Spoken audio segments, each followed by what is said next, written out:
बिस्मिल्लाहिर्रहमानिर्रहीम। अस्सलाम वालेकुम नाज़रीन, मैं वास्मा शिराजी। प्रोग्राम है फ़ैसला आपका। प्रोग्राम का आगाज़ कल जो हुकूमत की जानिब से एक उसको क्या कहा जाए कि रिलीफ़ देना था, मगर वो रिलीफ़ नहीं दिया और जिससे तकलीफ़ हुई है आवाम को, वो ऐलान है पेट्रोलियम प्राइसेस या मसनूआत के अंदर जो कमी होनी थी प्रोडक्ट्स की, वो कमी का ऐलान होते होते रह गया। ऐसा क्या हुआ अचानक कि पाकिस्तान की हुकूमत को जो रिलीफ इतने दिनों से एक्सपेक्टेड था और इंटरनेशनल मार्केट में जो ऑयल प्राइसेस गिरी थी, कम हुई थी, उसका रिलीफ पाकिस्तान के अवाम को मिलना था, मगर वो नहीं दिया गया। और हुआ ये कि ऐलान भी किया गया, ख़बरें भी चली, प्राइम मिनिस्टर ने ख़ुद अनाउंस भी किया और उसके थोड़ी देर के बाद एक नोटिफिकेशन आ गया। उस नोटिफिकेशन के अंदर बल्कि एक ऑर्डिनेंस आ गया, सदारती ऑर्डिनेंस, जो कि एक मिनी बजट कहलाया जा रहा है इस वक्त, कि वो पैसे जो कि पाकिस्तान के अवाम को मिलने थे, वो रिलीफ जो पाकिस्तान के अवाम को मिलना था, वो अचानक डाइवर्ट कर दिया गया। यानी पाकिस्तान के अवाम के पैसे जो थे वो डाइवर्ट कर दिए गए कि बलूचिस्तान के अंदर डेवलपमेंट होगी। क्या बलूचिस्तान का अपना जो बजट है वो इस वक्त, अगर मैं गलत नहीं हूँ तो वो सरप्लस है? क्या डेवलपमेंट इस तरह से होती है कि अवाम के जो रिलीफ के पैसे हैं उसको उधर लगा दिया जाए? ये अचानक ऑर्डिनेंस जारी करने की क्या ज़रूरत थी? ये किस तरह से इसके ऊपर पहले से अमल दरामद हुआ? 70 रुपये की लेवी थी, उसको 10 रुपये बढ़ा दिया गया, 80 रुपये कर दी गई। यानी कि ये एक ऐसा क्या कहा जाएगा कि आवाम को बेवकूफ़ बनाया गया, उनको रिलीफ के नाम पर तकलीफ़ पहुंचाई गई है।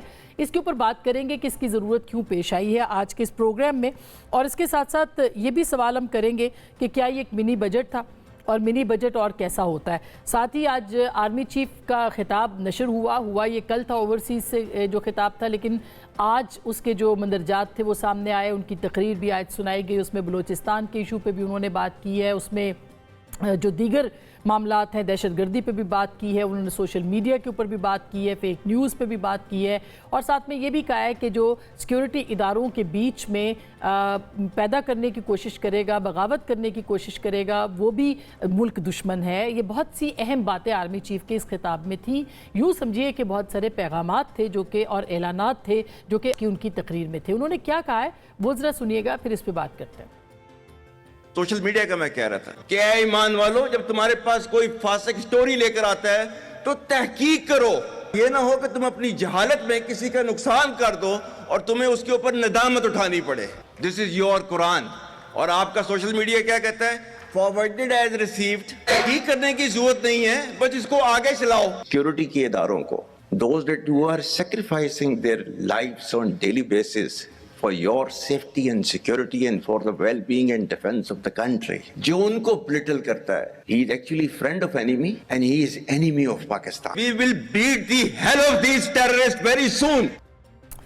एक तो दहशतगर्दों के हवाले से, बलूचिस्तान में अमन व अमान के हवाले से बहुत वाज़े ऐलान आर्मी चीफ ने किया है। दूसरी तरफ अगर बलूचिस्तान की बात करें तो अख्तर मैंगल साहब जो गुज़िश्ता कई दिनों से धरने पे थे, उन्होंने अपना धरना ख़त्म किया है, लेकिन एक बहुत पुरुमीद पैगाम भी दिया है कि वो आइन और वफाक को भी तस्लीम करते हैं, लेकिन साथ ही साथ में वो ये भी चाहते हैं कि बलूचिस्तान के जो मसाइल हैं वो हल किए जाएँ और बलोच यकजहती कमेटी की जितनी ख़वातीन हैं, मारंग बलोच समेत, उनको रिहा किया जाए। तो एक तरह से ऐसे लगता है कि जो हार्ड स्टेट के ऊपर भी आर्मी चीफ ने कुछ तारीफ की है उसकी, और कहा है कि आइन और कानून के मुताबिक जो स्टेट होती है उसको हार्ड स्टेट कहा जाता है। यही कल जो एलामिया था उनके अंदर भी ये कहा गया कि हार्ड स्टेट को तस्लीम नहीं किया जाएगा। तो एक तरह से लगता है कि CBMs इस हवाले से हैं, एक अच्छी और रैशनल अप्रोच जो है वो अखज़ की जा रही है, वो इख्तियार की जा रही है। इस पर भी बात करेंगे। और इसके साथ साथ JUIF मौलाना फजल रहमान साहब ने मादनियात बिल के ऊपर बहुत अहम बातें की हैं। वो किसी तहरीक की भी बात कर रहे हैं, बल्कि मिलियन मार्च जो कि फ़लस्तीन के हवाले से भी है और मौजूदा मसाइल के हवाले से भी है। मौलाना ने आज बहुत अहम प्रेस कॉन्फ्रेंस की है, वो क्या कह रहे हैं ज़रा सुनिएगा। सूबे के वसाइल पर वफाक एक तरफा कब्जा करने की कोशिश कर रहा है। 18वीं तरमीम में किसी किस्म की तब्दीली या सूबों की इख्तियारात में किसी किस्म की तब्दीली और रद्द-बदल, इस पर कोई कंप्रोमाइज़ नहीं हो। किसी किस्म का ऐसा बिल सूबाई असम्बली से कि जो हमारे सूबे के इख्तियारात पर ज़द पड़ती हो, हमारे लिए काबिल कबूल नहीं होगी। अगर ये होश के नाखुन नहीं लेते तो फिर हमें आवाम में जाना होगा और आवाम बराह रास्त अपने हक़ के तहफ़्फ़ुज़ के लिए मैदान में निकलेंगे। कुछ बात पाकिस्तान तहरीक इंसाफ के अंदरूनी इख्तलाफात के हवाले से भी होगी। आज के हमारे इस पैनल पे मौजूद हैं जनाब बैरिस्टर अकील मलिक साहब जो कि वज़ीर ममलिकत बराए कानून हैं। बहुत बहुत शुक्रिया आपकी तशरीफ़ आवरी का। जनाब हाफिज़ अब्दुल्ला साहब जमीयत उलमा इस्लाम फजल रहमान साहब के बहुत सरकर्दा रहनुमा हैं, बहुत शुक्रिया आपकी तशरीफ़ आवरी का। हमारे साथ मौजूद होंगी मेहरबानो कुरैशी साहिबा जो कि पाकिस्तान तहरीक इंसाफ की सीनियर रहनुमा हैं, वो भी हमें ज्वाइन कर रही हैं। हमारे साथ मौजूद होंगे जनाब मिफ्ता इस्माइल साहब जो कि साबिक वफाकी वज़ीर ख़जाना रहे हैं और तो हमें बताएंगे आज के ये मिनी बजट है या नहीं। अकील साहब क्यों ज़रूरत पेश आई, क्योंकि कल काबीना की इजलास में आप भी मौजूद थे, वज़ीर आज़म ने ऐलान कर दिया और उसके बाद फिर फ़ौरन ही एक ऑर्डिनेंस आ गया। बिस्मिल्लाहिर्रहमानिर्रहीम। आसमा बहन बहुत बहुत शुक्रिया। देखें इसकी जो कानून साजी के स्टेप्स हैं मैं थोड़ा सा चाहूँगा कि इस पर भी बात की जाए। नेशनल असम्बली का तो जो सेशन है वो प्रोरोग हो चुका था और इसी हवाले से जो सेनेट का सेशन था, क्योंकि काबीना की मीटिंग थी और सेनेट के सेशन में ताज हैदर साहब की रहलत के बाद जो है किसी किस्म का बिज़नेस टेकअप नहीं हुआ और यूनानिमसली डिसाइड किया उस हाउस ने कि हम किसी किस्म का बिज़नेस टेकअप नहीं करेंगे।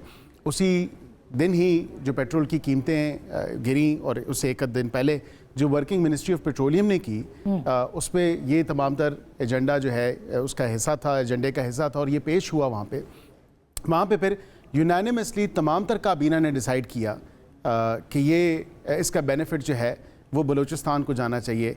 और वो शाहराह जो N25 है, चमन खुजदार, जिसको खूनी सड़क भी बोला जाता है या खूनी शाहराह भी बोला जाता है आम फ़हम में, बलूचिस्तान की देखें महरूमियों का हर कोई जिक्र करता है, हर कोई आवाज़ उठाता है, चाहे वो बलूचिस्तान के अंदर से हो या बलूचिस्तान के बाहर से हो। तो हम बसीयत पाकिस्तानी हमारा फ़र्ज़ बनता है, क्योंकि ये ज़बान से आम बात है कि आपने भी सुना इस पूरे अपने सहाफ़ती कैरियर में भी हमने भी सुना बसीयत कानून का तालिब इल्म होने के नाते, अब सियासतदान होने के नाते, कि जी बलूचिस्तान में बहुत ज़्यादा महरूमियाँ और बलूचिस्तान के हकूक़ उसको नहीं मिल रहे। अगर ये वज़ीर आज़म ने with the approval of the entire cabinet unanimously अगर ये एक ऐसा इक़दाम उठाया तो मैं समझता हूँ इसको अप्रिशिएट करना चाहिए। लेकिन आपने इब्तदाइये में ये भी बात की कि रिलीफ नहीं फराम हो रहा, तो आसमा मैं इख्तलाफ करूँगा इससे। उसकी वजह यह है कि अभी हाल ही में चंद दिन पहले ईद की जो छोटी ईद का तोहफ़ा वज़ीर आज़म ने दिया जो 7.39 पैसे तकरीबन 7.5 रुपये रेजिडेंशियल और कमर्शियल कंज्यूमर्स के लिए जो बिजली सस्ती की, तो उसकी भी तो एप्रिसिएशन होनी चाहिए। वो उसकी एप्रिसिएशन तब हो गई थी मगर ये भी ड्यू थी जो कि होना चाहिए था। बिल्कुल आप दुरुस्त कह रही हैं। बात ये कि सड़क से किसी को इख्तलाफ नहीं, मगर अवाम के पैसों से सड़क बनानी है। वहाँ पे PSTP दिया गया है, उनका बजट है, उनका हर साल बजट होता है जो कि इस वक्त मेरी इत्तला है कि वो सरप्लस में है। मजीद कंफर्म कर लेते हैं, मिफ्ता साहब मेरे साथ मौजूद है। मिफ्ता साहब क्या कहेंगे, आपको एक सड़क बनाने के लिए अब ये जो लेवी है ये भी पहली बार ही मुझे लगता है कि पाकिस्तान में हुआ है, इसका टैक्स बढ़ा के सड़क बनाई जाएगी, इस पर आप क्या कहेंगे? देखिए इस साल के शुरू में जनवरी से लेके फरवरी के एंड तक जो मैक्सिमम लेवी थी वो 60 रुपये फ़ी लीटर थी पेट्रोल पे, ठीक है। और आपने देखा है कि जब जब पेट्रोल की कीमतें बढ़ती गईं और डीज़ल की कीमतें बढ़ती गईं दुनिया में, आलमी मंडी में, तो हम पेट्रोल की और डीज़ल की चीज़ें की कीमतें बतदरीज बढ़ाते रहे जी। अब जब इस पिछले महीने कम हुआ तो उस वक़्त इन्होंने 10 रुपये लेवी और कर दी और 70 रुपये लेवी कर दी पेट्रोल पे और 70 रुपये लेवी कर दी डीजल पे। इससे इनको 17 अरब रुपया महीने का जमा हुआ, जिस पे इन्होंने 1 रुपया कम कर दिया बिजली का, 1 रुपये 70 पैसे बिजली के कम कर दिए, ठीक है। जिसकी हमने तारीफ़ भी की कि आपने एक हाथ से लेके आवाम को दूसरे हाथ से वापस कर दिया। उस वक्त भी मैंने गुजारिश की थी कि इन्होंने IMF को अंडरटेकिंग दी हुई है कि जब जब पेट्रोल सस्ता होगा हम सस्ता नहीं करेंगे पेट्रोल को, हम लेवी को बढ़ाते रहेंगे। और ये इन्होंने किया है। 78 रुपये लेवी कर दिए पेट्रोल पे, 77 रुपये 7 पैसे पेट्रोल पे लेवी कर दी डीजल पे। और ये बात जो कहना कि बलूचिस्तान की सड़क है, तो इस वक्त क्योंकि बलूचिस्तान में आग लगी है तो इसका ये फ़ायदा उठा रहे हैं और ये बात कर रहे हैं, इससे कोई ताल्लुक़ नहीं है। पिछले हफ्ते इन्होंने 70 अरब रुपये की एक सड़क लाहौर से रायवंड मोटरवे और रायवंड से आगे एक और मेरे ख्याल से उकाड़ा की जानिब एक और मोटरवे बनाया है और उस पर उन्होंने पैसे नारोवाल का भी एक मोटरवे जो है लाहौर भावल नगर मोटरवे नारोवाल से होते हुए एक और मोटरवे की जो बात कर रहे हैं कि सरगोदा से खारियाँ सियालकोट से खारियाँ और खारियाँ से रावलपिंडी। तो जो बजट है वो तो पूरे पाकिस्तान का, ना सिर्फ पंजाब का तो नहीं है कि आप इस बजट से पंजाब के बना रहे हों और जब बलूचिस्तान पे आपको कोई शौक नहीं तो आप बोले हम अलग लेवी लगाएंगे। भाई उसी पैसों से आप बलूचिस्तान के भी बना सकते हैं। इस वक्त PSDP में 1100 अरब रुपए आपने लिए हैं, उस पर आप तो आपके पास बहुत पैसे पड़े हुए हैं, उसमें से आप बलूचिस्तान के बना सकते हैं। اور تو یہ کیا بلوچستان نے اپروو کیا ہے بلوچستان کا CDWP بجٹ سے؟ جی کیا آپ کو لگتا ہے بلوچستان کا بجٹ اس وقت سرپلس ہے اور وہاں سے استعمال کیا جا سکتا تھا؟ نہیں ہوا؟ ہر صوبے کا بجٹ سرپلس میں ہے، ہر صوبے نے انڈرٹیکنگ دی ہوئی ہے کہ بجٹ سرپلس میں ہوگا، صوبوں کے پاس تو وافر پیسے ہوتے ہیں، اور یہ اگر انر بلوچستان کا روڈ ہے تو بلوچستان کو ہی بنانا چاہیے، لیکن چلے اگر ہم نے فیڈرل گورنمنٹ نے ڈیسائیڈ بھی کیا ہے بلوچستان کا بنانا، تو آپ کے پاس تو PSDP میں پیسے رکھے ہوئے ہیں، اور یہ نہ پروجیکٹ CDWP سے اپروو ہوا ہے نہ ایکنک سے اپروو ہوا ہے، اور دوسری گزارش یہ ہے کہ یہ دیکھیں پیسہ کا ایک کوئی فنڈ ہے، یہ کوئی بلوچستان کے لیے مختص نہیں ہو سکتا ہے، یہ تو گورنمنٹ کے بجٹ کے اندر جائے گا، جس طرح پچھلی مرتبہ جب انہوں نے ٹیکس بڑھایا تھا تو وہ انہوں نے جو ہے وہ اسی بجٹ کے اندر ڈال دیا، اور اسی بجٹ سے پھر انہوں نے سبسڈی کر کے ہم کو بجلی کم کر دی۔ آپ اس کو منی بجٹ کیوں کہ ٹھیک آپ اس کو مفتہ صاحب میں نے آپ کا ٹویٹ دیکھا، آپ اس کو منی بجٹ پچھلے مہینے 17 ارب روپے انہوں نے ٹیکس بڑھایا، اس مہینے 30 ارب روپے ٹیکس بڑھایا، اب مئی کے مہینے میں اور جون کے مہینے میں پھر 30 ارب روپے کا ٹیکس آئے گا، تو جب آپ ایک 125 ارب روپیہ اگر جمع کر لیتے ہیں which is about 8-9% of the total revenue، تو آپ اس کو کیا کہیں گے ماں سوائے کہ اس کو منی بجٹ ہی کہیں گے نا۔ یہ IMF کی انڈرسٹینڈنگ ہوئی ہے، اس سے میں آپ کو یقین دلا رہا ہوں کہ بلوچستان کی سڑک جو ہے اس سال میں شروع بھی نہیں ہوگی۔ اچھا، اور یہ بھی بتائیں کہ یہ جو پیٹرول کے اوپر لیوی ہے یہ کتنی ہے، یعنی کتنی ہو تو پاکستان کے عوام کو کتنی دینا پڑ رہا ہے ٹیکس اس کے اوپر، پیٹرول کے اوپر اس وقت 97 روپے ہے یا 100 روپے؟ ہر لیٹر آف پیٹرول کے ہر لیٹر پیٹرول کے اوپر آپ 78 روپے لیوی ہے، اور ہر لیٹر آف ڈیزل کے اوپر 77 روپے 7 پیسے لیوی ہے، تو یہ ہم کو لیوی دینے پڑی۔ اس کے علاوہ اگر جب آپ پیٹرول امپورٹ کرتے ہیں تو 10 یا 20% کسٹم ڈیوٹی ہے، وہ اس کے علاوہ ہے، لیکن یہ لیوی ہے، اس کے اوپر کوئی سیل ٹیکس نہیں ہے، لیکن صرف لیوی لگی ہوئی ہے دونوں پیٹرول اور ڈیزل کے اوپر۔ اور میں اس بات کو بالکل سمجھتا ہوں کہ جب پیٹرول کی قیمت مہنگی ہو تو آپ بالکل مہنگی کریں، حکومت کو نقصان نہیں کرنا چاہیے۔ ہماری حکومت کے پاس اتنے پیسے نہیں ہیں کہ وہ پیٹرول لوگوں کو سبسیڈائز کر کے بیچے، وہ غلط پالیسی ہے۔ یہ بات ان کی درست ہے، جب یہ پیٹرول مہنگا، اگر دنیا بھر میں عالمی منڈی میں یہ پیٹرول مہنگا ہوتا ہے تو آپ مہنگا کریں، لیکن جب عالمی منڈی میں پیٹرول سستا ہوا ہے تو آپ ہمارے ٹیکس تو نہ بڑھائیں نا۔ یہ تو آپ نہیں ہو سکتا کہ tells you one and heads I lose, یہ کہ مطلب اگر بڑھتا ہے تو بھی ہماری قیمت بڑھ جاتی ہے، اور کم ہوتا ہے تو بھی ہماری قیمت نہیں کم ہوتی۔ حافظ صاحب آپ اگری کرتے ہیں؟ وہ کہہ رہے ہیں کہ اچھا اقدام ہے یہ خونی سڑک، اس کو ہم خونی سڑک بولتے ہیں ہمیشہ، یہ خونی سڑک ہے، اس کی تعمیر کے لیے اگر کچھ ہو رہا ہے تو بری بات نہیں ہے۔ بسم اللہ الرحمن الرحیم، بہت شکریہ اسما بھی۔ دیکھیے بلوچستان کے عوام کا یقیناً یہ دیرینہ مطالبہ تھا کافی عرصے سے، آج کی نہیں، گزشتہ حکومت، گزشتہ سے گزشتہ حکومت، گزشتہ سے گزشتہ حکومت، خواہ 2002 سے لے کر 2008 تک کی حکومت ہو، 8 سے لے کر 13، 13 سے لے کر 18، 18 سے لے کر 24، کتنے عرصہ گزر گیا، تقریباً 20 سال گزر گئے۔ یہ اس وقت سے مطالبہ ہے، اور ہر گورنمنٹ نے وعدہ کیا ہے کہ ہم اس خونی سڑک کو خوشحالی کا سڑک بنائیں گے، لیکن 20 سال گزرنے کے بعد ابھی تک کوئٹہ ٹو خزدار پھر کراچی تک یہ روڈ اسی حالت میں ہے۔ کتنے ایکسیڈنٹ ہوتے ہیں، کتنی جانیں وہاں ضائع ہو جاتی ہیں، لقمہ اجل بنتے ہیں لوگ۔ لیکن آج اگر موجودہ حکومت نے اعلان کیا ہے کہ ہم اس روڈ کو بنائیں گے، خوشحالی کا روڈ بنائیں گے، لیکن ہم یقین نہیں کر سکتے ہیں۔ بے شک بنایا، یہ بہت دیرینہ مطالبہ ہے، ہمارا بھی مطالبہ ہے، پشتون، بلوچ، جتنے بھی اقوام ہیں سب کا مطالبہ ہے، لیکن کب بنائیں گے، کب شروع کریں گے؟ 20 سال تو اسی میں گزر گئے کہ بنائیں گے بنائیں گے بنائیں گے، لیکن ابھی تک نہ بنا سکیں، ایک بات۔ دوسری بات یہ ہے کہ گوادر کی وجہ سے آج سی پیک ہے، جس کو 25 کروڑ عوام سپورٹ کر رہی ہے، جمعیت علماء اسلام، بلکہ اس کی بنیاد جمعیت علماء اسلام بقول مولانا عبدالرحمن صاحب کے میں نے رکھا ہے 90 کی دہائی میں۔ جی تو جب صورتحال یہ ہو تو سی پیک میں آپ بتائیے بلوچستان کو کیا مل رہا ہے؟ اگر پورے دیگر صوبوں میں موٹر ویز بن رہے ہیں، اس میں بڑے بڑے روڈز بن رہے ہیں، اس میں شہروں کے شہر خوبصورت بن رہے ہیں، اور سی پیک کی مد میں سے اسلام آباد میں یہ جو بس چل رہی ہے اس کو کیا کہتے ہیں، یہ میٹرو بن رہی ہے، لاہور میں اورنج ٹرین ہے، اس میں دیگر، تو پھر بلوچستان جو گوادر بلوچستان میں ہے، اس گوادر کی وجہ سے آپ کا پورا سی پیک ہے، تو بلوچستان کو کیا ملا ہے؟ آج اگر آپ نے پیٹرول کی قیمت کم کرنی تھی، جی آپ نے کم نہیں کیا، جس کا فائدہ 25 کروڑ عوام کو پہنچ رہا تھا، آپ نے وہ نہیں کیا۔ جب نہیں کیا، وہاں جو کچھ بچ رہا تھا وہ آپ نے اس سے روڈ بنا رہے ہیں۔ ٹھیک، تو روڈ تو آپ جیسے کہ مفتاح اسماعیل صاحب نے کہا کہ آپ کے پاس بجٹ ہے، تو اسی بجٹ میں آپ بنا سکتے تھے۔ یہ الگ جو پیٹرول کی پرائسز میں سے، میں عقیل صاحب سے پوچھوں گی اس کے اوپر۔ آپ نے ادھر بوجھ ڈال دیا، ہاں ادھر یہ روڈ بنا رہے ہیں، بے شک بنا دے، لیکن ہم یہ کہتے ہیں کہ آپ ان فنڈ سے بنا دیں، ان سے بنا دیں، ان کو آپ ان کے حلقے کے لیے جو کچھ دے رہے ہیں اس میں تھوڑا کٹوتی کرے۔ جی آپ کے جتنے بھی پارلیمنٹرین ہیں، پیپلز پارٹی کی ہے، مسلم لیگ کی ہے، ایم کی ہے، اس میں آپ کٹوتی کرے، اسی سے بنا دیں تاکہ عوام کے لیے بھی سہولت ہو جائے اور روڈ بھی بن سکے۔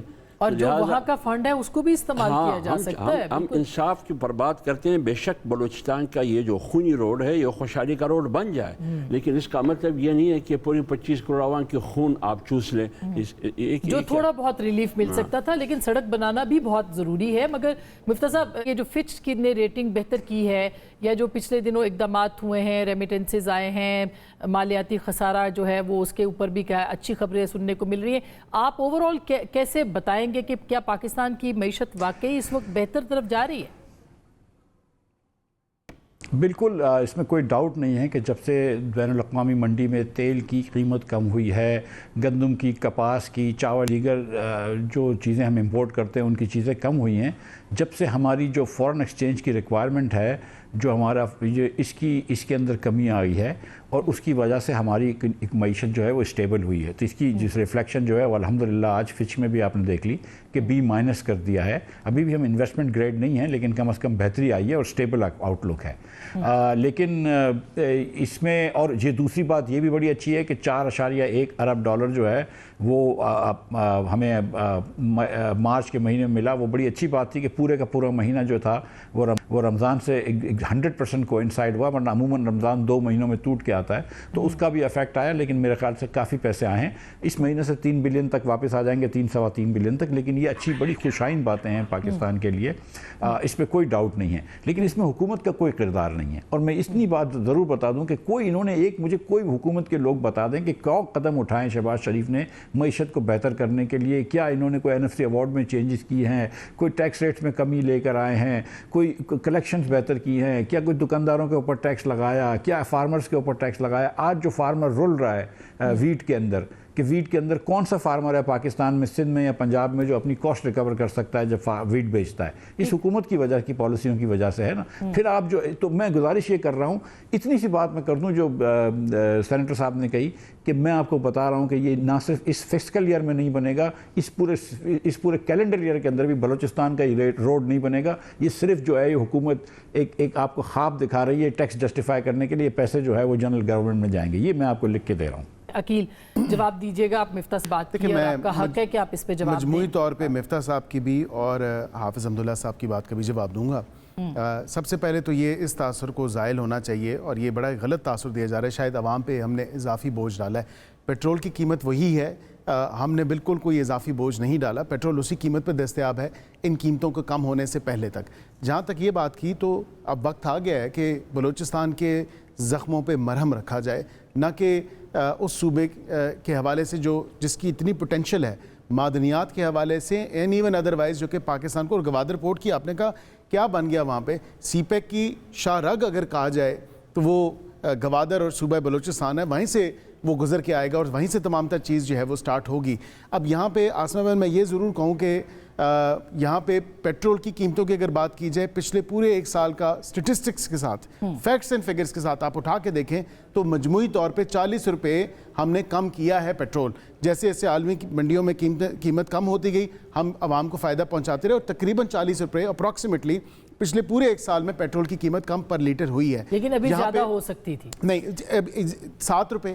میں یہی تو کہہ رہا ہوں، بیرل پہ ہے اس وقت جو کہ ریکارڈ ہے۔ یہ کڑوا گھونٹ کہہ لیں ضرور ہے، پر ایک اس صوبے کے لیے جس کی محرومیاں ہم نے ختم کرنی ہے۔ وہ محرومیاں آپ ہمارے پیسوں سے نہ ختم کریں، اس کا اپنا حق ہے اس صوبے کا، بالکل ہے اس صوبے کا۔ مفتاح صاحب کی بھی اگر میں بات پہ تھوڑی سی اگر روشنی ڈالوں، اور جتنی میں ان کی بات سمجھ سکا ہوں، دیکھیں ہر صوبہ اس کو PSTP کا اور NFC ایوارڈ اور دیگر وہ تمام میں اپنی اپنی ایلوکیشن ہوتی ہے، لیکن کیا وفاق کا یہ حق نہیں ہے کہ وہ بلوچستان کی جہاں سے بیشتر کئی بار آوازیں اٹھتی ہیں اور یہی ایک وہاں کی لوکل لیڈرشپ بھی ادروائز بھی وہاں کے لوگ یہی کہتے ہیں کہ بلوچستان کو اس کا حق نہیں ملتا.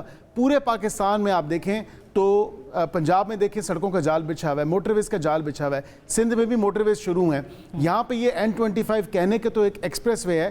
کل وزیر اعظم صاحب نے کابینہ کی میٹنگ میں برملا اس بات کا انہوں نے ذکر کیا اور کہا کہ اس کو موٹر وے کے طرز پہ قائم کیا جائے گا اور بنایا جائے گا. کہہ رہے ہیں یہ تو بہت پرانا دیرینہ مطالبہ ہے, 20-22 برس سے انیشیٹو کس نے لیا؟ انیشیٹو تو ہم نے لیا نا, اس موجودہ حکومت نے لیا, جس کو اپریشیٹ کرنا چاہیے. اچھی بات ہے, لیکن آپ نے کس طرح لیا؟ اور دوسری بات یہ کہ بلوچستان کی احساس محرومی صرف ایک سڑک سے دور ہو جائے گی یا لیپ ٹاپ سے دور ہو جائے گی؟ جب تک میں یہ سمجھتا ہوں آپ کو ایک ہولسٹک اپروچ بالکل ہونی چاہیے, پڑے گی. وہ بھی ہم ہولسٹک اپروچ بھی لے رہے ہیں, لیکن ایٹ دا سیم ٹائم یہ کہنا بھی بہت ضروری ہے کہ جب تک آپ کی کنیکٹیوٹی اور انفراسٹرکچر نہیں ہوگا, اور جس سڑک سے جس طرح بات کی کہ کئی جانیں جو ہیں لقمہ اجل بن گئیں, تو میں سمجھتا ہوں کہ ایٹ لیسٹ جو موٹر ویز, ایکسپریس ویز, انفراسٹرکچر, وہ تو کم از کم ہمارا 18ویں ترمیم کے بعد ہر صوبے کا اپنا ہے, لیکن کم از کم بلوچستان کا وفاق پہ اتنا تو کم از کم حق ہے کہ ہم یہ خونی سڑک جو کہ وہاں کی معذرت کے ساتھ لوکل لیڈرشپ نہیں کر سکی, تمام نے آ کے 20 سالوں میں باتیں کی, کر کے تو کچھ نہیں دکھایا. تو اگر وفاق نے یہ بیڑا اپنے سر لیا ہے تو لیٹ اس ڈو اٹ. ہم کرنا چاہتے ہیں, ہمیں کرنا چاہیے, اور یہ چاروں اکائیاں مل کے وفاق کی علامت ہے. اور یہ چاروں صوبے نے دیا ہے کہ آپ اس سال بھی شروع نہیں کر پائیں گے. میں واپس اس پہ آتی ہوں. مہر بانو, پیٹرولیم پرائسز ہوں یا بلوچستان کا مسئلہ, آپ کیا سمجھتی ہیں پی ٹی آئی کو آواز اٹھانا چاہیے, کیوں نہیں اٹھا پائے ابھی تک؟ ہم آپ کو دیکھ سکتے ہیں اب. جی ہم تو اٹھاتے ہیں. دیکھیے بلوچستان, بالکل بلوچستان میں محرومیاں ہیں, ان کو دور کرنا چاہیے ہے. گنجائش پی ایس ڈی پی میں بھی ہے جسے مفتاح صاحب نے کہا, مگر ایک اور صوبہ بھی ہے خیبر پختونخوا کا جو اس وقت دہشت گردی کی زد میں ہے اور وہ اس سب سے لڑ رہا ہے, فرنٹ لائن سٹیٹ ہے. اس کے بھی کچھ حقوق ہیں جو آپ کو معلوم ہے فیڈرل گورنمنٹ پورے نہیں کر رہی. ان کی جو چاہے این ایف سی ہو یا جو فاٹا کے مرجڈ ایریاز ہیں, ان کی جو بلز کی ادائیگی ہے, جو پیسے اور ڈیو ہیں ٹو دا پروونس, تو وہ بھی نہیں دیے جا رہے. تو مجھے امید ہے کہ اس طرف بھی ان کی توجہ جائے گی. پر جیسے مفتاح صاحب نے کہا کہ یہ بلوچستان کو صرف استعمال کر رہے ہیں ایک ٹیکس کو جسٹیفائی کرنے کے لیے. ان کی جو معاشی کارکردگی ہے, یہ فچ کا ضرور حوالہ دیں گے, مگر اگر آپ دیکھیں کہ آپ کی لارج اسکیل مینوفیکچرنگ جو ہے وہ ایئر آن ایئر میں پڑھ رہی تھی 3 سے زیادہ فیصد سے 3.5% سے ایئر آن ایئر اس میں ڈکلائن آ رہا ہے. تو یہ جو جس کو سٹیبلٹی کہہ رہے ہیں, یہ سٹیبلٹی لے کر آئے ہیں آپ کی معیشت میں سٹیگنیشن لا کر, ڈیمانڈ ڈسٹرکشن کر کے. آپ کا جو زراعت کا صوبہ جو سیکٹر بھی ہے وہ بھی اس وقت آپ دیکھ سکتے ہیں اس کا نظام درہم برہم ہے. پچھلے سال آپ نے کسان کی گندم نہیں اٹھائی, اس سال آپ نے جو کسان کی سپورٹ پرائس رکھی ہے گندم کی, وہ اس کی کاسٹ بھی نہیں کور کر رہی. تو پچھلے سال کا نقصان ویسے ہی وہ اٹھا چکا ہے, اور اس سال آپ کا جو کسان ہے وہ برباد ہو جائے گا.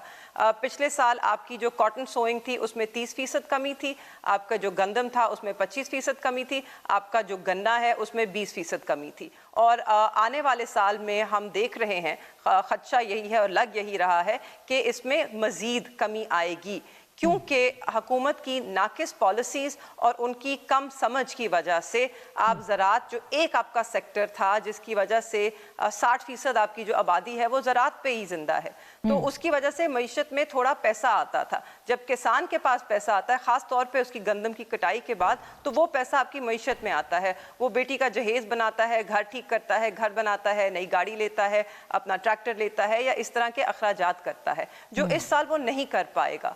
تو میرے خیال میں تو اس وقت اگر ہم سٹیبلٹی کا نام اسے دینا چاہیں تو دے سکتے ہیں, مگر اکنامک گروتھ نظر نہیں آ رہی ہے. انفیکٹ اکانومی آپ کی مزید شرنک کرتی جا رہی ہے. تو میری نظر میں چیزیں بہتری کی طرف تو نہیں جا رہی ہیں.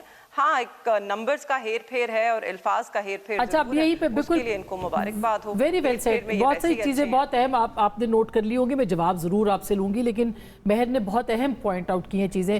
ہم سینٹر صاحب, جو حافظ صاحب جو بات کرتے ہیں کہ جی ساری جگہوں پہ, کبھی بلوچستان کے اندر یہ مسائل ہیں, خیبر پختونخوا میں. آج مولانا نے جو مائنز اینڈ منرل بل ہے اس کے حوالے سے بھی کافی بنیادی سوالات اٹھائے ہیں 18ویں ترمیم کے تناظر میں.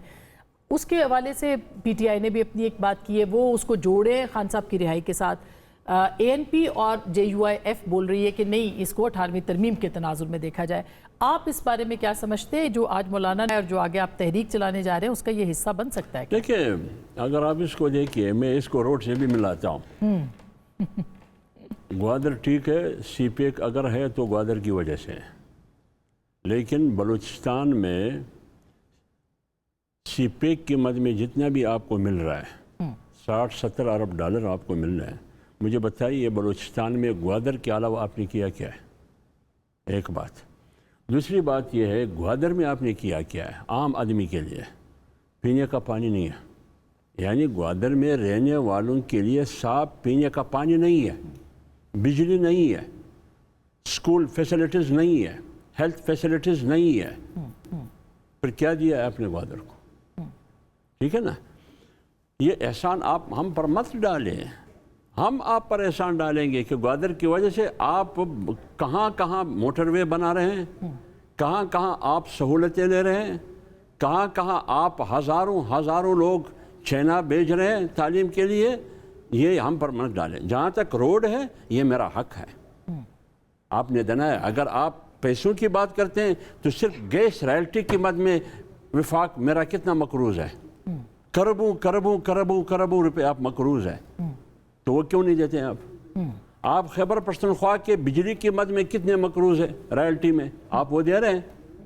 लिहाजा सवालात बहुत है। और दूसरी बात, आपने बहुत मेन बात की आपने कि बलूचिस्तान का मसला सिर्फ रोड नहीं है, रोड बलूचिस्तान का मसला है, लेकिन इसके अलावा क्या मिसिंग पर्सनस बलूचिस्तान का मसला नहीं है? इसी मारंग बलोच के साथ आपकी क़ियादत, उसके साथ खड़े होके कहा कि आपके हुकूक के लिए मैं लड़ूंगा। आज आप क्यों खामोश हैं? मिसिंग पर्सन के लिए आप क्यों खामोश हैं? आपने जो सवाल किया माइंस के बारे में, मादनियात के बारे में, देखिए यही सवाल मेरे ख्याल में आपने किया। इस सिलसिले में जमीयत उलमा इस्लाम का मौक़िफ़ बिल्कुल वाज़ेह है।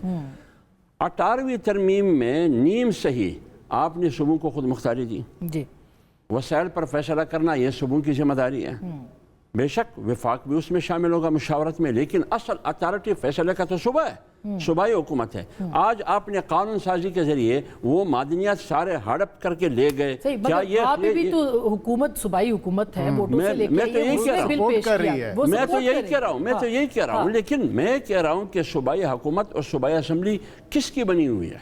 अच्छा, कौन सी सूबाई असम्बली, कौन सी सूबाई हुकूमत? सारे 47 पारंग के लोग बैठे हैं। बिल्कुल, वो उनको वो बलूचिस्तान की आवाम की नुमाइंदगी नहीं कर सकते सर, वो मगर उसके ठीक है वो, लेकिन अच्छा मेहरबानो आप कुछ कह रही हैं, फिर मैं बैरिस्टर साहब के पास आऊँ। जी मेहर। जी बिल्कुल, मैं जो हाफिज़ हमदुल्ला साहब कह रहे हैं मदनियात पे, बिल्कुल मैं उनके साथ इत्तफाक करती हूँ। मेरे ख्याल में हमें बिल्कुल इस तनाजुर में देखना होगा कि जिस तरह की लेजिस्लेशन पेश की गई है उसका वफाक पे और जो वफाक के हकूक़ हैं और जो एक फेडरल यूनिटी है उस पर क्या असर होएगा। मेरे ख्याल में अगर बिल को हम क्लोजली ज़रा ज़्यादा पेचीदगी से देखें तो उसके अंदर जो लोकल आपकी सूबे की जो पॉपुलेशन है उसको क्या बेनिफिट है, क्या हम इस तरह हमें बहुत मोहतात अंदाज में ये लेजिस्लेशन मगर महर जो बिल ये माइंस एंड मिनरल है, ये तो वफाकी सूबाई काबीना ने मंजूर किया हुआ है ये बिल। इसके ऊपर आपकी जाहिर है वहाँ पे एक अवाम की नुमाइंदा हुकूमत है। जी लार्जर मौक़िफ़ जो हमारी जमात का इस पर आया है और उसके ऊपर हमने अपनी जो हुकूमत है KP में उनसे भी बात की है और इसके ऊपर अब काफ़ी गुफ्तगू हुई है इंटरनली, और मेरे ख्याल में हम इसको शिक बाय शिक देखेंगे और उनको फीडबैक भी दिया गया है। जो पाकिस्तान तहरीक इंसाफ जमात का एक ज़रा होलिस्टिक मौक़िफ़ है, उसके अंदर हमें इस पे कुछ खदशात हैं। हम नहीं चाहते, देखिए तरक्की ज़रूर होनी चाहिए है, मगर तरक्की के नाम पे आप अपने मुल्क के जो वसाइल हैं क्या उन्हें बेच देंगे शॉर्ट टर्म गेंस के लिए? हमें फॉरेन डायरेक्ट इन्वेस्टमेंट की ज़रूरत है, मगर फॉरेन डायरेक्ट इन्वेस्टमेंट के नाम पे हम शॉर्ट टर्म गोल के लिए लॉन्ग टर्म डैमेज तो नहीं इनकर कर रहे। अच्छा, ये इम्पोर्टेंट पॉइंट है। मैं बिल्कुल महर मैंने ब्रेक लेनी है, ब्रेक के बाद आपको खत्म करने दीजिए जुमला। जी कॉलोनियल स्टाइल एक्सट्रैक्शन साइट्स नहीं हमें बनने देना चाहिए है। इसके अंदर लोकल प्रोटेक्शंस और development of local industry, infrastructure and abilities, capacity development, ये सब भी होना चाहिए है जो कि नजर नहीं आ रहा। अच्छा, मैं ब्रेक लेना चाहती हूँ, ब्रेक के बाद इस पे भी बात करेंगे। इसके अलावा पाकिस्तान तहरीक इंसाफ के अंदरूनी इख्तलाफात और JUIF के PTI के साथ अलायंस के तहफ़्फ़ुज़ात। अभी तक कोई ईद के बाद कहा जा रहा था कि तहरीक शुरू होगी, क्यों नहीं शुरू हो पा रही, उसमें क्या मसाइल हैं, तहफ़्फ़ुज़ात क्या है JUI के, PTI उनको क्यों मीट नहीं कर पा रही, इस पर बात करेंगे ब्रेक के बाद।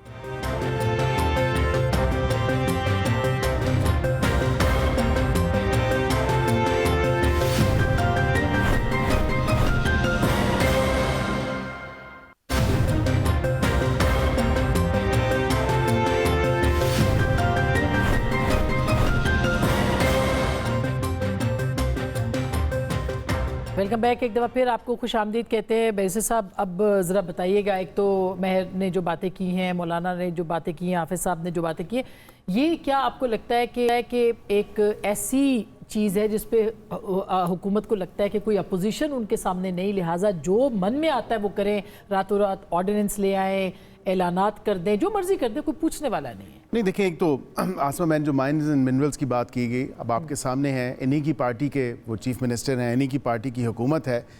गो के मौलाना साहब को बड़े तहफ़्फ़ुज़ात हैं उस हुकूमत पे, लेकिन मैं ये समझता हूँ कि अगर उस सूबे की हुकूमत और बिल्कुल 18वीं तरमीम के बाद कई जो कॉन्करेंट लिस्ट है या जो सूबाई सब्जेक्ट्स हैं, जो वफाक के सब्जेक्ट्स हैं या कॉन्करेंट लिस्ट में, उन पर तमाम तर पे बातचीत होती है और सूबे के साथ की जो एक इंटरेक्शन है या एक कोऑर्डिनेशन है वफाक के साथ, वो रहती है बेशतर सब्जेक्ट्स के ऊपर। यहाँ पे अब सूबे की हुकूमत सपोर्ट कर रही है, PTI की हुकूमत है, उसमें इनको क्या प्रॉब्लम है, मुझे तो ये समझ नहीं आ रही। लेकिन उस पर यह भी एतराज़ हो रहा है कि SIFC की जानिब से ये कंटेंट गया था, ये दुरुस्त बात है जो लॉ? देखिए, मैं नहीं समझता कि वो सूबे की अपनी जो हुकूमत है, क्योंकि उन्होंने अपनी काबीना में उसको अप्रूव किया, तो ज़ाहिरी बात है वो ही बेहतर बता सकते हैं। बिकॉज मैं इस हाउस का मेंबर हूँ, नेशनल असम्बली, और हमारे जो यहाँ पे प्रोसेस है, प्रोसीजर है, उसको हम बिल्कुल करते हैं। वैसे जो आम कानूनी जो मामलात हैं वो सूबे के अपने ही 18वीं तरमीम के बाद जो लेजिस्लेटिव स्टेप्स हैं वो खुद ही लेते हैं, और यहाँ पे लाजमी नहीं है जो कानून हम वफाक में पास करें, अनलेस एंड अनटिल कोई हमारी इंटरनेशनल ऑब्लिगेशन हो तो वो सूबा भी उसको पास करे। हम रिक्वेस्ट कर सकते हैं कि आप उसको पास करें, लेकिन उस कानून को बनाना, उसको पास करना या उस पर अपनी कोई भी कमेंट्स देना, तो वो या उसको पेश करना, वो सूबे की अपनी जिम्मेदारी है। अब देखिए, कानून ठीक आपने बात की कि ये सारी चीज़ें जो है वो सूबा करेगा। वो कह रही हैं महर कि हम इसको डिस्कस करेंगे और हमारी पार्टी इसको शिकवार देखेगी। उन्होंने शिकवार वैसे मंजूरी अच्छी बात है, शिकवार मंजूरी काबीना ने दी है, लेकिन कानून की जहाँ बात है, इमरान खान साहब की बहन है अलीमा खान साहिबा, कानून कहता है, अदालत कहती है कि उनसे मुलाकात की इजाज़त दी जाए, आपकी हुकूमत नहीं करने दे रही मुलाकात? नहीं, हम देखें, हमने कोई पाबंदी नहीं लगाई किसी पे भी। मैं समझता हूँ कि PTI खुद जो है अभी फिलवकत बहुत शदीद किस्म के तजब्जब का शिकार है। आपस में ही इतनी डिवीजन है कि एक मुलाकात करता है, मैं आती हूँ आपके पास, एक मुलाकात करता है। अब देखें, कल फैसल चौधरी साहब की मुलाकात होगी और वो बैरिस्टर गौहर ने कराई, उससे पहले बैरिस्टर गौहर की मुलाकात नहीं हुई, और सलमान अकरम राय साहब ने जो एक गोलाबारी या एक दूसरे के खिलाफ जो बयानात थे वो भी मंजर आम पे हैं। हुकूमत को तो करने की कुछ ज़रूरत नहीं है इस तमाम तर सिचुएशन में, या इस तमाम तर जो इनकी अपनी पार्टी के मामलात हैं, अपने अंदर ही इतने इश्यूज़ हैं कि हमें तो इससे ना कोई सरोकार है, ना कोई लेना है, ना कोई देना है। जहाँ इजाज़त की बात है, इस्लामाबाद हाई कोर्ट ने बिल्कुल जो फैसला दिया, इस्लामाबाद हाई कोर्ट ने कहा कि बिल्कुल मंगल और जुमेरात वाले दिन मुलाकात होनी चाहिए। होनी है अभी जी, मंगल और जुमेरात 2 दिन मुलाकात की हैं as per jail manuals and jail rules. अब नाउ यहाँ पे खुद उन्होंने कहा कि जी हम बताएंगे लिस्टें जो फराम, और आम यही होता है कि इवन कि जब मियाँ साहब पाबंदी से लासिल थे तो मियाँ साहब खुद अप्रूव करते थे वो तमाम तर नाम जिनसे वो मिलना चाहते थे। यहाँ पे इमरान खान साहब जो भी नाम अप्रूव करते हैं वो बिल्कुल उनसे मुलाकात होती है। अगर वो किसी का नाम अप्रूव नहीं करते, और ये वो अलीमा खान साहिबा का अप्रूव नहीं करते, लेकिन फैमिली मेंबर हैं, अलीमा खान साहिबा को तो मैं नहीं समझता कि अप्रूव है कि नहीं है। अच्छा। लेकिन अगर कोई मतलब ये हैरानकुन बात है ना, ये इस तमाम सिचुएशन में देखें तो मैं ये समझता हूँ कि इसको ओवरली पॉलिटिसाइज किया जा रहा है। अभी महर ने क्या कहा कि गड़ा खोद रहे हैं आप अपने लिए। जी महर, फिर मैं महर अपनी पार्टी के जो गड़े खोदे हुए वो उसमें तो कम से कम रोशनी डालें कि एक ही वो 7 औरतें 7 कहानियां अखबारें जहाँ उस टाइम वो आता था तमाम मामला, उसमें तो बताएं कि किसी की कहानी नहीं। अगर आप चुप करेंगे तो मैं कुछ बात करूंगी ना। जी कर लीजिए। जी if you give me a moment.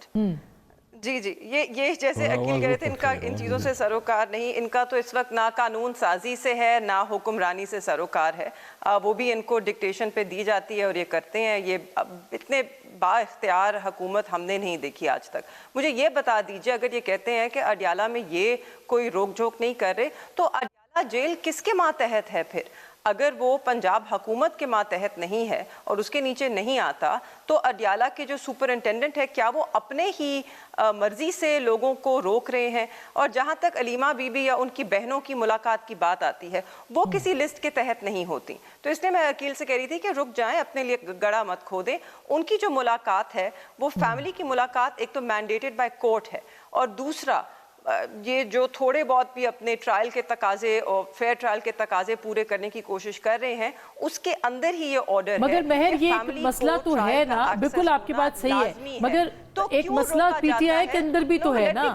میں مسئلے پہ بھی آتی ہوں، مجھے میں اس پہ آتی ہوں، بالکل I am not going to ignore that، مگر پہلے مجھے یہ جواب دے دیجئے کہ ان کی بہنوں کو، ان کے خاندان کو کس بنا پہ روکا جا رہا ہے، اس کا کوئی جواز نہیں بنتا ہے، نہ ہی یہ اس کو جسٹیفائی کر سکتے ہیں۔ جہاں تک ہماری جماعت کے اندرونی معاملات ہیں، جی میں بالکل اس بات سے آنکھیں نہیں چراؤں گی، میں اس کو تسلیم کرتی ہوں کہ مسئلے مسائل ہیں، جماعتوں میں مسئلے مسائل ہوتے ہیں، ہم بیٹھ کے اندرونی طور پہ ان کو حل ضرور کر لیں گے، مگر یہ اس کے اوپر ان کی جو کامنٹری ہے اس کی ضرورت نہیں ہے، یہ اپنے اقدام کا جواب دیں۔ اچھا، ہم نے کچھ دن پہلے شاہ محمود قریشی صاحب کا شکوہ سنا تھا، مہر ان کا شکوہ سنا تھا کہ ان سے کوئی بات نہیں کرتا، ان سے اگر عمران خان صاحب تک ایکسس نہیں ہے تو شاہ صاحب کے پاس تو کے ساتھ تو ایکسس ہے پارٹی کی، ان سے کیوں نہیں پوچھا جاتا، ان کو کیوں انوالو نہیں کیا جاتا؟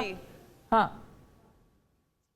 کوٹ لکھپت میں منظر کچھ ایسا ہی ہے، وہاں پر خاندان کے لیے شاید ابھی تک اس طرح رورے نہیں اٹکائے جا رہے، ہمیں ابھی بھی رسائی ملتی ہے، کیا پتا کل ہمیں بھی روک دیں اندر جانے سے، مگر جہاں تک سیاسی ہمارے جو لیڈران ہیں ان کا ایکسیس ہے کوٹ لکھپت میں تو وہ اتنی آسانی سے نہیں ملتا ہے۔ سلمان اکرم راجہ صاحب جب گئے کوٹ لکھپت جیل اور میں ان کے ساتھ ہی تھی، ہم اکٹھے اندر جانے کی کوشش کر رہے تھے، مجھے اندر جانے دیا اور ان کو باہر روک لیا گیا، ہمیں 1 گھنٹہ لگا اندر، جج صاحب کیونکہ بیٹھے تھے ان سے بحث کر کے، تو پھر بڑی مشکلوں سے ان کو اندر آنے دیا گیا۔ تو وہاں پر بھی یہ نہیں ہے کہ پارٹی کے جتنے رہنما ہیں وہ جا کے ان سے مل سکتے ہیں، تو یہ جو بندشیں ہیں یہ انہوں نے ہی لگائی ہوئی ہیں۔ اچھا، اب حافظ صاحب اس پہ آتے اس کا جواب ضرور دینا ہوگا، میں جواب دیتی ہوں ان سے، ہمارے معاملات پہ مت آئیں، یہ اپنا جواب دیں۔ ٹھیک، اچھا حافظ صاحب، جو ہائی کورٹ نے کہا کہ سلمان اکرم راجہ صاحب لسٹ دیں گے، اس لسٹ کے مطابق جو نام ہوتے ہیں ان ناموں کو کیوں نہیں اندر جانے دیا جاتا، ان لوگوں کو کیوں روکا جاتا ہے؟ اس کے اوپر 10 اور لوگ جائیں کوئی غرض نہیں، مگر وہ 6 لوگ ٹھیک بات ہے۔ اچھا حافظ صاحب، جو تحفظات تحریک کی یہ ہو گئی بات، ٹھیک بالکل صحیح کہہ رہی ہے، میں اس پہ جواب لیتی ہوں مہر، جو آپ نے بڑا پوائنٹ اس کو پوائنٹ آؤٹ کیا ہے، یہ جو تحفظات اب JUIF کے ہیں، کیا کامران مرتضیٰ صاحب نے کہا کہ ایک تحریک شروع نہیں ہو سکتی یا ایک پلیٹ فارم پہ نہیں آ سکتے، اس کی کچھ تحفظات رکھیں، وہ تحفظات تحریک انصاف کیوں اب تک پورے نہیں کر پائی یا ان کو کیوں نہیں ابھی تک ان پر سنا ہے؟ اسما، مجھے یہ پتہ نہیں ہے کہ کامران صاحب نے کیا کہا ہے اور کیا نہیں کہا ہے۔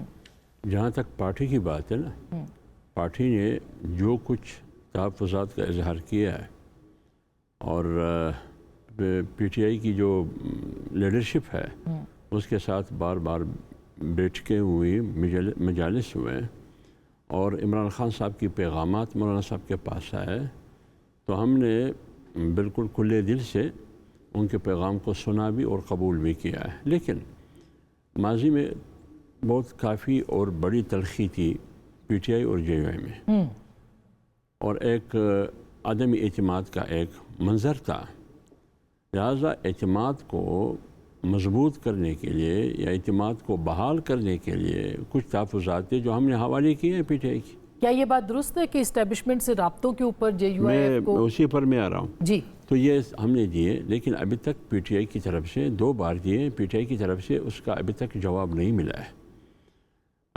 اس لیے ہم کہہ سکتے ہیں وہ ایک سیاسی لقمہ آپ سمجھے کہ بال اب PTI کی کورٹ میں ہے۔ اس میں سے آپ کے یہ تحفظات بھی ہے کہ اگر آپ نے تحریک چلانی ہے تو اس پر یہ فیصلہ کرنا ہوگا کہ آئین کی بحالی کا مطلب یہ ہے کہ ہر ادارہ اپنے آئینی حدود میں رہ کر अपने पेशावराना जिम्मेदारियाँ निभाएं, तो उसमें अदलिया भी है, उसमें एग्जीक्यूटिव भी है, उसमें मुकन्ना भी है, उसमें एस्टेब्लिशमेंट भी है, तो इस पे उसमें इलेक्शन कमीशन भी है। इस तहरीक इंसाफ को क्या हो सकता तो है? इसमें जो चीज़ें सामने आई है, जैसे कि आज़म स्वाति साहब ने कहा कि मुझे कहा गया है कि मैं मिल रहा हूँ, और बाकायदा कसम भी उठाया उसने। अब वो मिला है नहीं मिला है उसकी बात हुई है या नहीं हुई है, तो एक तरफ आप एक तहरीक की तरफ जा रहे हैं, और जिससे आप कहते हैं कि मैंने मार खाया है या जमहूरी सिस्टम को नुकसान हुआ है या आइन की अमलदारी नहीं है, उसके रास्ते में रुकावट कौन है, उसी तबीब से आप दवा ले रहे हैं। तो लिहाजा मैं तो उसी तबीब से दवा नहीं ले रहा हूँ, क्योंकि मैं तो उसी तबीब की दवा से बीमार हूँ। तो लिहाजा मैं तो बीमारी में इजाफा होगा जब उसी तबीब से मैं दवा लूँगा। तो इस सिलसिले में हमारे इस हिकमत आमली पर हमें एतमाद नहीं। तो इसका मतलब है कि तहरीक आप अलग भी चला सकते हैं? फिलहाल हमारी तारीख चल रही है। हाँ। देखिए बात यह है, अगर एक पार्टी ये कह रही है कि हमारे साथ चले, हम ये कह रहे हैं कि हम तो 15 फरवरी से रोडों पर हैं, आइए हमारे साथ चले, हम चलने के लिए तैयार हैं। लेकिन आप कह रहे हैं एस्टेब्लिशमेंट से बात एक दूसरे पर ट्रस्ट और एतमाद का फिजा तो आप पैदा करना होगा या नहीं होगा? ठीक। तो वो नहीं है अभी तक। तो जब नहीं है, इसका फ़ायदा किसको पहुंच रहा है? इसका फ़ायदा जिसको आप 47 फार्म की हुकूमत कहते हैं, फ़ायदा तो इन्हीं को पहुंच रहा है, या जो आप दखील समझते हैं फ़ायदा उसी को पहुंच रहा है। तो लिहाजा अगर आप चाहते हैं कि हम एक मुश्तरका नुकात की तरफ बढ़े, तो उसके लिए नज़्म इज्तिमाई की ज़रूरत है। तो वो नज़्म इज्तिमाई में आपने इनिशिएटिव लेना है। हमने आपके सामने अपनी चीज़ें रख दी। तो फिर तो ये ना करने वाली बात हुई। वो आप कहते हैं एस्टेब्लिशमेंट से बात ना करें, वो कहते हैं हमने करनी सिर्फ एस्टेब्लिशमेंट से बात। ये तो पिटाई वाले जवाब दे सकते हैं, उनकी मर्जी है। अच्छा, और इसकी बेनिफिशियरी हुकूमत है। ये तो बैरिस्टर साहब महर के जवाब भी आपने देने हैं बहुत सारे, कि एक तो बहनों को क्यों मिलवाने में क्या दिक्कत है, कानून क्या कहता है वो भी बता दें, और दूसरा आप बेनिफिशरी हैं, फिर आप कैसे डील करेंगे मौलाना की तहरीक को? देखिए, महर साहिबा ने जो बात की, बिल्कुल फैमिली वालों की जो है वो कोई ऐसे लिस्ट में शमूलियत नहीं होती, लेकिन यहाँ पे फैमिली वाले भी जब एक पॉलिटिकल सिचुएशन में एनरोप्ड हों या अपने आप को एक सियासी बयानबाजी भी करें उसके बाद, और फिर कदगन भी लगाई गई। ये ख़ुद इनके जो लॉयर थे वहाँ पे उन्होंने ऑन रोस्ट्रम जो है स्टेटमेंट दी, उन्होंने कहा जी बिल्कुल सियासी गुफ्तगू अडयाला के बाहर नहीं होगी, और फिर वही हुआ कि जो तमाम तर मामला है वहाँ पर सियासी गुफ्तगू भी शुरू होगी। जब आप उस कोर्ट ऑर्डर की वायलेशन करेंगे और उस कोर्ट के ऑर्डर को ही नहीं मानेंगे, जो पिटिशन भी आपने खुद की, जो ऑर्डर भी आपने खुद से किया, जब वहाँ पे आपने अपनी रजामंदी भी जाहिर की, तो फिर ज़ाहिरी बात है कि जेल सुपरिटेंडेंट को भी वहाँ पे बुलाया गया और यही इंश्योर किया गया, और उनकी रिप्रेजेंटेशन भी थी जेल सुपरिटेंडेंट की वहाँ पे, और ये वहाँ पे ऑन रिकॉर्ड मौजूद है कि 2 दिन मुलाकात होगी, उसमें कोई कतगन नहीं है, लिस्ट वही प्रिपेयर होगी। फिर सलमान अकरम राय साहब खुद कह रहे हैं कि जी वो कमेटी बनेगी, अब कमेटी में जो है वो 5 लोग होंगे, वो डिसाइड करेंगे, बगैर नामों के कोई नहीं मिलेगा, बगैर इजाज़त को कोई नहीं मिलेगा, वो पार्टी की वायलेशन होगी, and so on so fourth. बहनों की जहाँ तक बात है, मैं समझता हूँ कि फैमिली मेंबर्स को कोई रुकावट नहीं होनी चाहिए, एज लॉन्ग एज जब ये पिटिशन ही खुद लेके गए, अपने पाँव पे कुल्हाड़ी भी खुद ही मारी और वहाँ पे स्टेटमेंट भी दी कि हम कोई सियासी गुफ्तगू नहीं। देखिए ना, एक सेकंड अस्मा, मुझे यहाँ पे ऐड करने दीजिए।